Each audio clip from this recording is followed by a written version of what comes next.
Hello guys, so basketball update tayo tungkol sa laro kagabi no sa Araneta Coliseum kung saan naglaban itong San Miguel versus Barangay Nebra.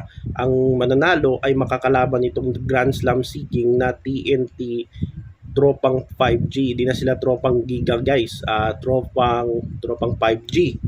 So ang kagabi no sa laban sa Game 7 ng PBA Philippine Cup Finals.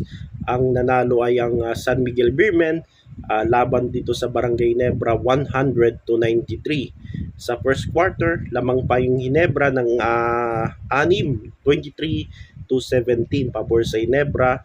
Pero sa second quarter ay quarter to ng San Miguel Beermen kung saan lamang sila ng isa 45 to 44.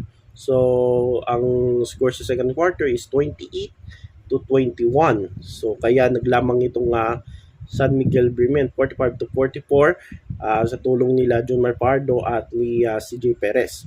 Pero sa third quarter, umalagwa itong Ginebra at lamang sila 73 to 66 sa tulong ng mga tres ni Scotty Thompson, RJ Barrientos at itong si Malonzo. Pero pagdating ng fourth quarter, akala natin makukuha na yung Hinebrang momentum at mukhang part 3 na naman ng Hinebra versus TNT PBA Finals. Pero hindi pala nangyari dahil itong San Miguel sa tulong nila Chris Ross, lalo na yung si Chris Ross, Junmar Fajardo at itong si Troliano ay umabante, bumalik yung lamang no sa San Miguel Beermen. Umabol sila sa third quarter, nag-run sila no, mga 10 to 7 to 10 point run no. Kaya nakuha ang San Miguel Beermen ng panalo 100 to 93. So San Miguel 100 to at Barangay Nebra 93. So sa San Miguel, limang players ay may tig 10 plus points no sa laro. Nanguna itong si Junmar Fajardo, 21 points, Chris Ross 19 points, CJ Perez 15 points, Mo Tautua 14 points at Troliano 10 points. Sa Barangay Nebra, halos 6 lang na players ang may tig 10 plus points no sa laro. Halos 6 din no sa Barangay Ginebra ang nag-score lang no sa laro. Itong si Malonzo 22 points, Scotty Thompson 16 points, Abarientos 16 points, Troy Rosario 15 points at Stephen Holt at Japit Aguilar 12 points. Tapos sila David, si Amis at si Tonorio ay walang na-score. So may git 6 lang, siyam lang sa player ng Barangay Nebra ang ginamit ni Coach Tincon. Kaya parang dito talaga nag-rely itong si Coach Tincon sa 8 siyam na players na naglaro sa Barangay Nebra dyan sa Game 7 ng PBA Philippine Cup Finals. Sabang itong San Miguel Beermen ay merong ay siyam din na player ang ginamit ni Coach Leo Austria. So pasok ng San Miguel Beermen at makakalaban itong mag-Grand Slam na TNT Tropang 5G. So abangan ng PBA Philippine Cup Final sa linggo ata yan no? Sa Araneta Coliseum maglalaban ng TNT versus San Miguel Beermen. So itong San Miguel Beermen, alam naman natin na paborito talaga nila itong isa sa pinaka-paborito nilang conference ang PBA Philippine Cup. Kung saan itong San Miguel Beermen ay merong simula 2014 ay meron na silang 6 no? 6 sa siyam no na conference ay nakuha nila no. 6 5 6 7 sa siyam na conference ng Philippine Cup ay nakuha ng San Miguel Beermen.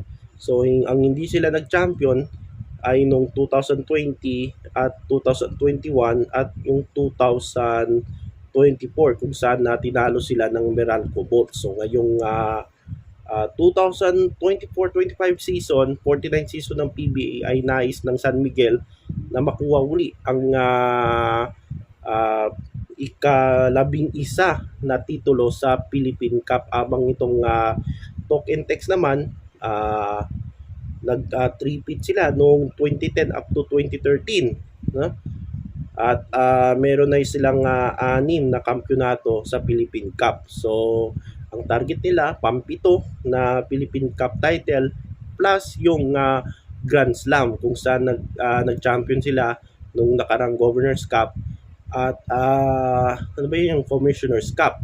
Kasi kapag nag-Grand Slam ka sa PBA, dapat 3 sunod na conference sa isang season.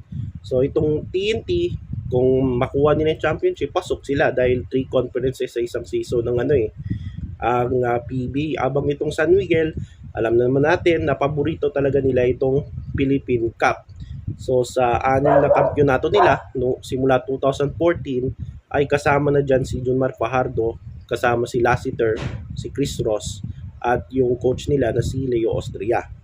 So yan yung kasi wala na dyan si Arwin, wala na si Cabagnot.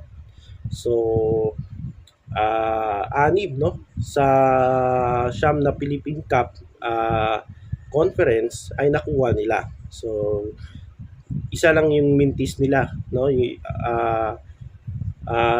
kasi nag-champion Meralco last Philippine Cup.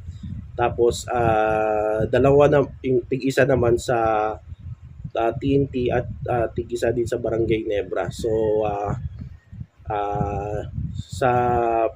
sa mga teams na pinakamaraming nagkampiyon sa Philippine Cup, so San Miguel nanguna with 10. Tapos kasunod nila yung Pure Foods, ngayon Magnolia, at yung TNT. So kapag nag-champion yung San Miguel Beermen ay number 11 na, no?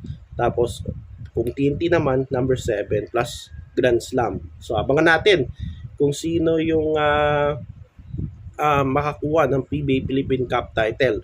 Best of 7 series. So sa TNT naman ay nandyan sila Optana, si Calvin Optana. Ewan ko kung si Pugoy makakabalik. I'm sure makakabalik yan. So ang problema talaga ng TNT, may ilang players na na-injured. So si Jason Castro, malamang wala na rin to. Si sino pa ba? No, Jason Castro, Reynam Batak. Ewan ko makakalaro pa siya sa finals. Ganon din si Kelly Williams, sure makakalaro yan. So si Pugoy wala rin. So problemado tong TNT dahil marami silang injury, pero kinaya talaga nila no yung laban nila against Rain or Shine. Kung saan tinalo nila 4 games to 4-2 no. At yun. Yung sasandalan nila sila Pugoy, sila Optana, tapos nandiyan si BGR, tapos yung mga bench nila no, sila Aurin, si Kubuntin. So yan yung aasahan nila sa aasahan natin diyan sa TNT. Habang itong San Miguel naman, of course sila Junmar Pardo, tapos Lassiter, Chris Ross, si Chongson, tapos Trollano, si Jericho Cruz, si Bondial. So yan yung mga players na abangan dyan sa San Miguel Beermen under Coach Leo Austria. So malalaman natin yan sa linggo at sa mga darating na laro, kasi best of 7 series ito, kung sino ang makakuha ng kampyonato sa PBA Philippine Cup. Kung TNT ang manalo, makuha nila yung pampito nilang Philippine Cup title plus Grand Slam. Or kung pipigilan ba yung Grand Slam rin ng TNT, sa tulong kung pipigilan ba ng SMB yung pangarap na Grand Slam ng Token Tech. So yan, abangan natin basketball update. Yan ang basketball update natin. PBA Philippine Cup kagabi, nanalo itong San Miguel laban sa Ginebra.